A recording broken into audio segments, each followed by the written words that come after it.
Good morning. Let me introduce you to Mr. Floki Bogart. Um, he's a 4.5-month-old Labradoodle. Supposedly, he's not going to get too much bigger than this. I don't know, but that's what the breeder said. The breeder had 17 years of experience breeding these things, so he was pretty confident that he wasn't going to get much bigger. I posted a picture on Saturday when we picked him up on our drive home. He just sat in my lap and fell asleep, and he did well. No throwing up, no whining, no nothing. So. But since then, it's been kind of a whirlwind, just dealing with a puppy, um, and his first day away from the kennel, first day away from his brother, his family members, the person that bred him, that was there all the time. So I'm gonna try to incorporate some videos of the last couple of days of him walking and whining in the crate and doing all that type of stuff. Eating. We just did a feeding session right now with a clicker. First day he didn't take food very well, which is typical and understandable. So he, he's just a little guy.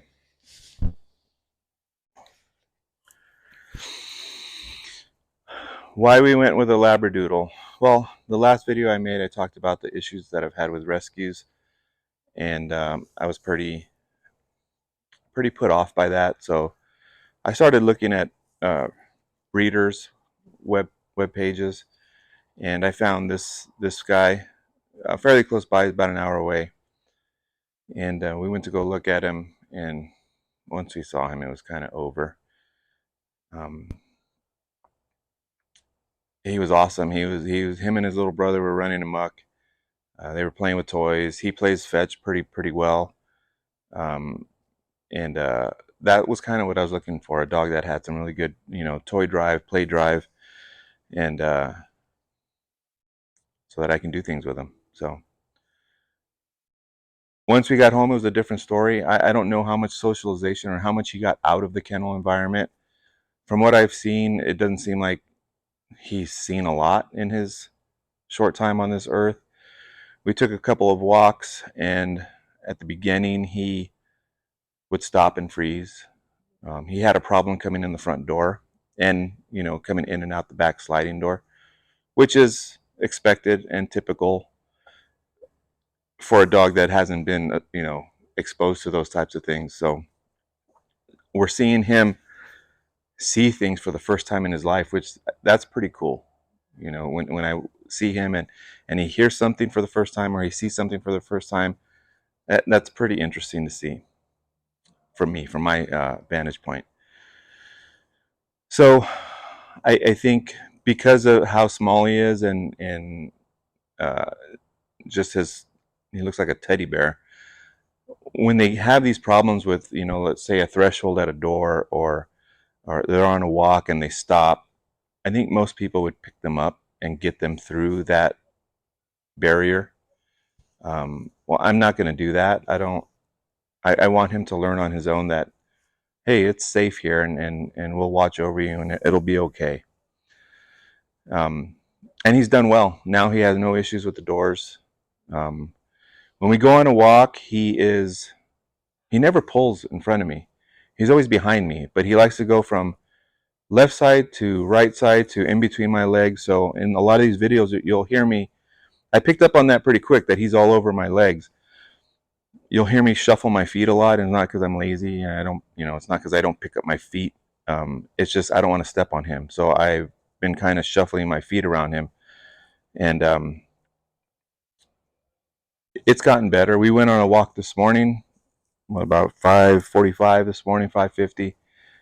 He went with me the whole 2 miles. We didn't go fast or anything. We just went slow, but he kind of started out going, left side, right side, in between, left side, right side, in between. And he eventually settled on my left side. That's kind of where I want him anyway. I did debate with myself whether to teach him to heel on the left side or the right side. There's a lot of information. I don't know where to start, but there's a lot of things that I want to say to you about him and about these last couple days, but it'll be for like an hour video, and I don't want to do that. So I'll try to keep things short. But so, like I said, I was debating whether to teach him to heel on my left side or my right side. The whole right side thing, there's a reason for that, but I'll just go back to traditionally the healing side for dogs is the left side. I don't know where that came from, but it is what it is. All over the world, healing is on the left side. That's the proper side. When you talk about law enforcement, military, most people are right-handed. So when they have they want to have their strong arm or strong hand associated with their weapon. That's why you have dogs on.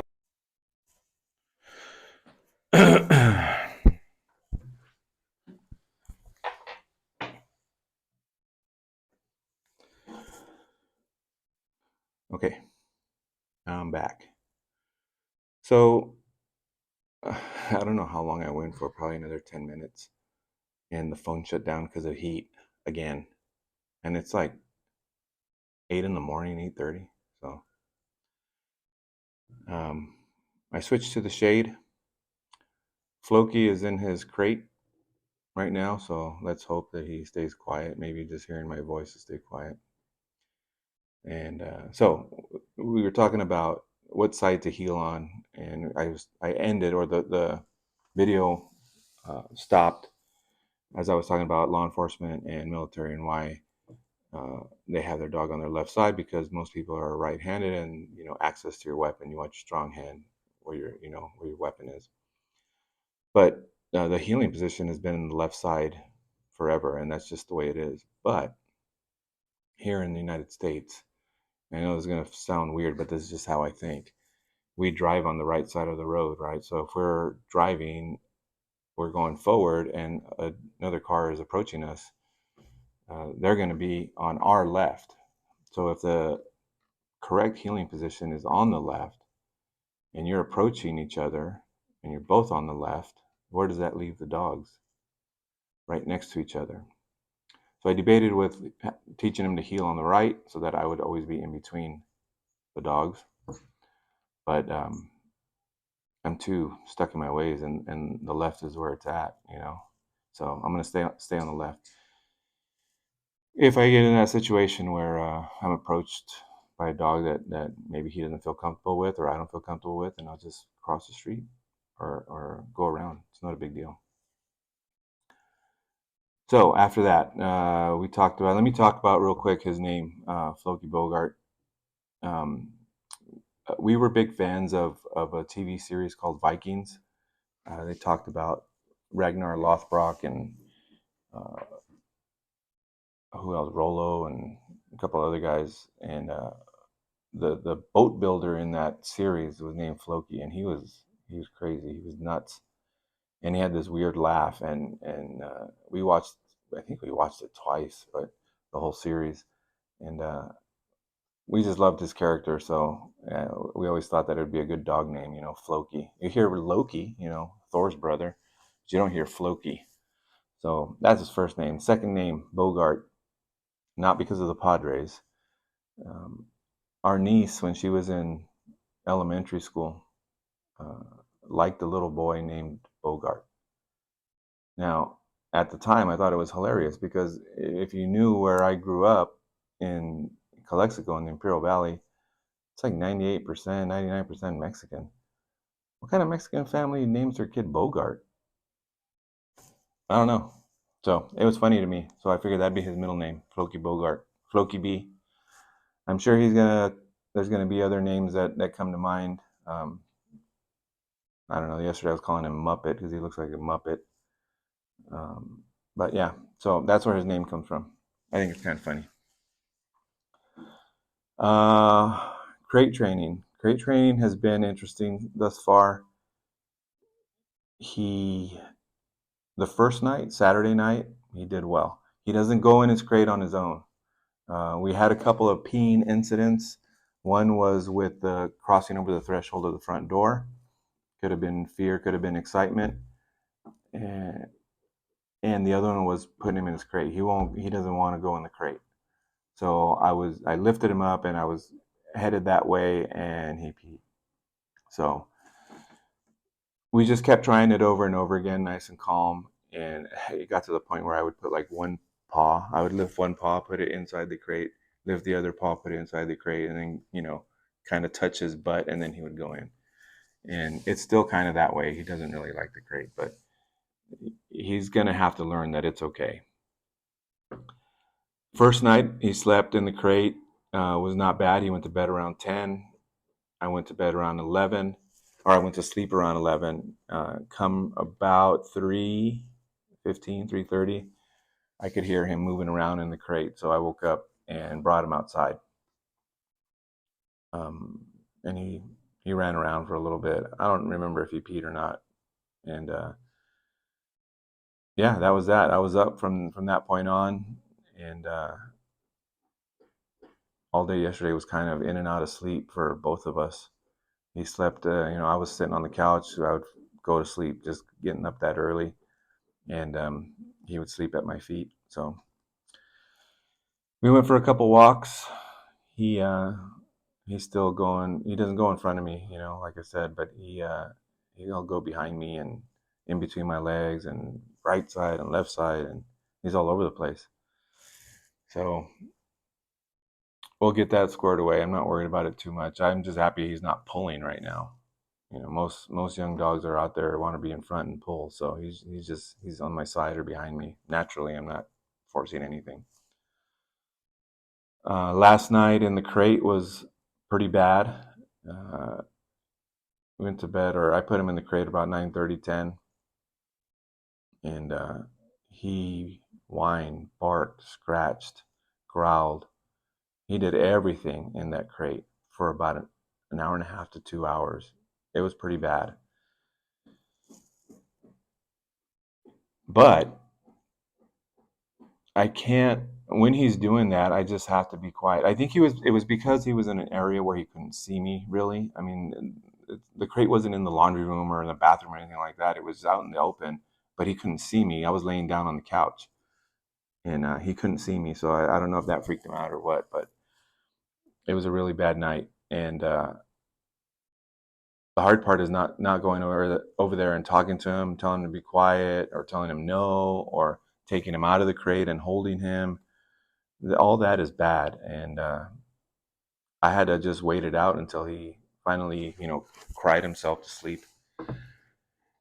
And once he did that, then we were okay until about, I think I got up about 12:30, 1 o'clock, and brought him out, him and Dingo, to pee or whatever. And then once we did that, I went back inside and I moved the crate to where he could see me. So the crate's right next to the couch. And it was interesting because I put him in the crate. He's right next to the couch with me, and I'm laying down. And Dingo comes over and he lays down right in between the crate and me. So he's kind of like both of us kind of helped this dog settle down and soothe himself a little bit. And there was no problems with him being next to me and seeing me. There was no problems. He fell asleep, without an issue. Obviously, I want to work toward him being able to not see me, because eventually I want to go sleep in my own bed at some point, and I don't want him in the bedroom. So he's going to have to learn to be okay in the crate. We'll get there. It's all brand new, and he's going to go through ups and downs, as well. He may have a good day one day and a horrible day the next. That's with everything, with training, with feeding, with all that stuff. But I got to do the crate thing. I got to get through it because I don't want him peeing or pooping in the house. And I want him to have structure, and I want him to have his own place where he can go, where I don't have to be watching him. Right now, as a puppy, you have to watch him 24/7. And if you're not, that's when people have problems. Oh, my dog's peeing or pooping in the house. He's ripping up my furniture. He's tearing up my shoes. He's getting on the bed, getting on the couch. He's doing all this mischievous stuff. Well, that's because you're not watching him. And if there's a time where you can't watch him, you want to take a shower, you want to eat, you want do something, he's gonna have to go in his crate, and he needs to be okay with that because I can't, as much as I would like to take him everywhere, I can't. If I got to go to the grocery store, I can't take him. If I got a doctor's appointment, I can't take him. So there's times where he's gonna have to tolerate being in the crate or outside, but in summer it's too hot. Unless I set something up for him, he seems to like it outside. But I prefer the crate. It's just a skill that I want him to learn, and it's going to be, it'll be rough for a little bit, but we'll get there. Like I said in my other video, there's nobody that I can point to other than myself for making this decision. And I've done it before, and I knew what kind of work it's going to be, so that's fine. Anyway, that's just an update. It's really hard to film. It's really hard to videotape because there's so many moments that you would like to capture, but they're just off the cuff type moments. And this isn't a reality show where I've got a crew here following me around everywhere and following the dog around. It's just me with the camera, and sometimes my wife will help, um, but mostly it's just going to be me. So I've got to figure out what I'm going to do. We filmed a couple of clicker and feeding sessions. They weren't nothing to write home about. They weren't spectacular, but all I'm doing is getting him associated, or getting him associated with the clicker, so that he understands that click means food. Click food, click food, click food. Right? What's that? Pavlov's dog? Is that classical conditioning? All you canine handlers that I taught, is that correct? Let me know. So that's where we're at. This is we got him Saturday, Sunday. Today's day 3. You hear him? I don't know if you can hear him, but he's kind of yipping in the crate. He's gonna have a lot of crate time today. It just is what it is. He's got to get used to it, and we got to get through that tough part, the baby crying part. Um, I think that's it. Like I said, I didn't really like the whole rescue organization thing, so I went to a breeder. It's about an hour away from the house, and he had 2 puppies left, 2 brothers, 2 little boys, and I took the smaller one. Hopefully, he stays small. We'll see. But if not, it is what it is. If he gets big, he gets big. I kind of like. I mean, I've sent a couple pictures to people, and they're like, "Oh, that's not what I thought you would get." And it's true. It's not what I thought I would get either. Um, but you get the dog that you need, not the dog that you want, right? Uh, I like that he's part poodle because he's not going to shed, and yeah, that's a big thing, man. With dingo sheds a lot, so having 2 shedding dogs it's a little bit too much. We've had that before when we had Dingo and Rookie, and hair everywhere. So I think this will be good. He's got a lot of poodle in him. He's always jumping up on me, on my legs, and you see that a lot with like miniature poodles. Um, doesn't bother me too much. I just don't want him doing it on other people. So we're not really correcting it right now. We're not reinforcing it at all. So if he comes up and he puts his paws on me, I'm not touching him. I'm walking away. That's all we're doing right now. Um, Hopefully he'll understand that that behavior is not rewarding, and if I sit instead of jump, then I'll be praised. Right? Little things, man. It's all little things. It's all micro steps to get these dogs to understand certain things, and it's going to be fun. It's been fun so far. I'm just tired, sleepy, so it's like having a newborn, but that's all right. Okay, I don't know what we're going to do today. Again, he's going to have a lot of crate time. I might take him to a shopping center just to see things and smell things. I can do a whole video. Maybe that's my next video, will be on socialization and what my definition of socialization is. Because I don't think he was taken out and about to different places. I think he's for 4.5 months, he's been at the breeder in the kennel with his siblings, playing with his siblings in certain areas. I don't think he was taken out much. Everything he saw this past couple of days has been new to him. And that's amazing to see. But we'll do a video on what my definition of socialization is, and it's pretty different than what other people think socialization is. I don't want to get into it now because I think this video is running long, and I have to add the videos from my phone of the things that we did these past couple days. So maybe I'll make another one tomorrow. I probably will. I'll probably be doing it on a daily basis just because of the things that we're doing. And the show is probably to hear him. Yeah. See, I'm not going to acknowledge that. I'm not going to open the door. Can't. Got to stay strong, right? So, okay. Here come some videos. I got a boogie. Got to take a nap or something because I'm tired. Okay. See you later. Bye.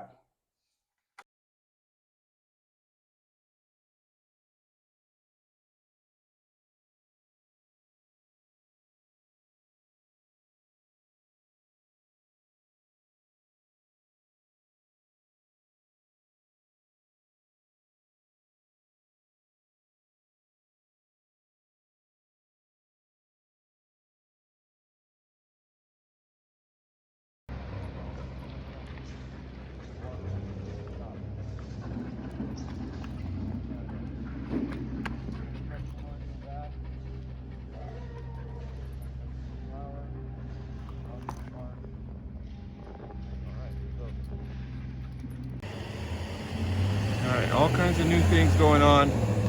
Things that he hasn't seen in his life. Even the leash, he doesn't know what it is. A collar. So sometimes on the walk home, he's been stopping like this. I'm just kind of...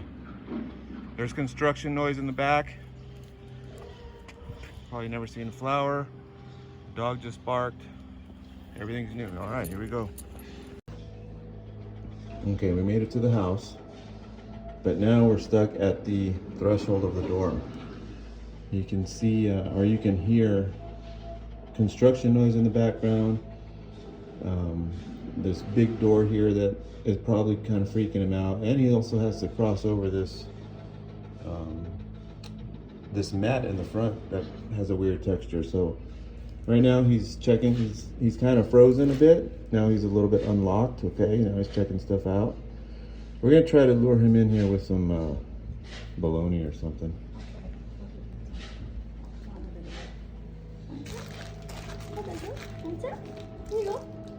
Oh, you're blocking him from coming in. Oh, sorry. You wanted to come in. Come on. There you go. Come on. Come on. There you go. Good boy. Come on.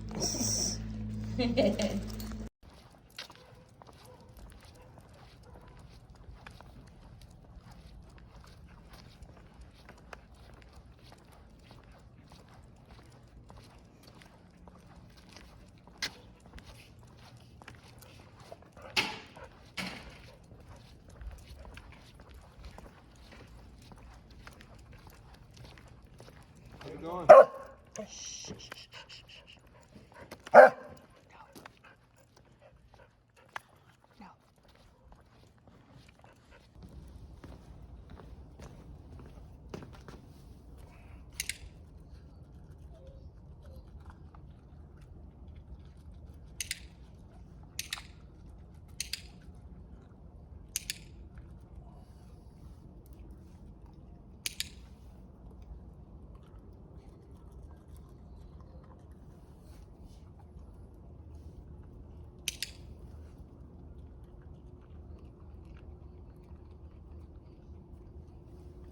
One more.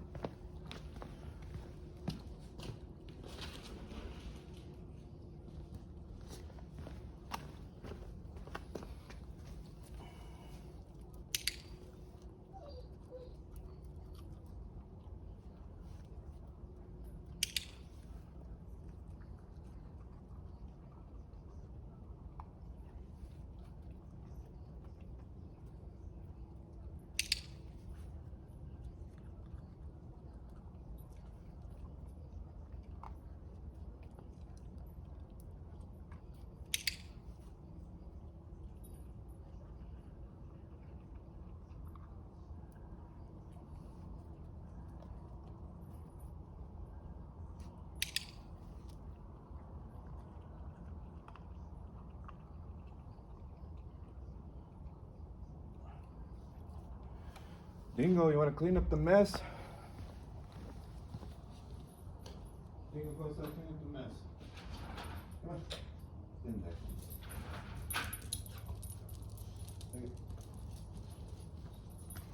Bingo.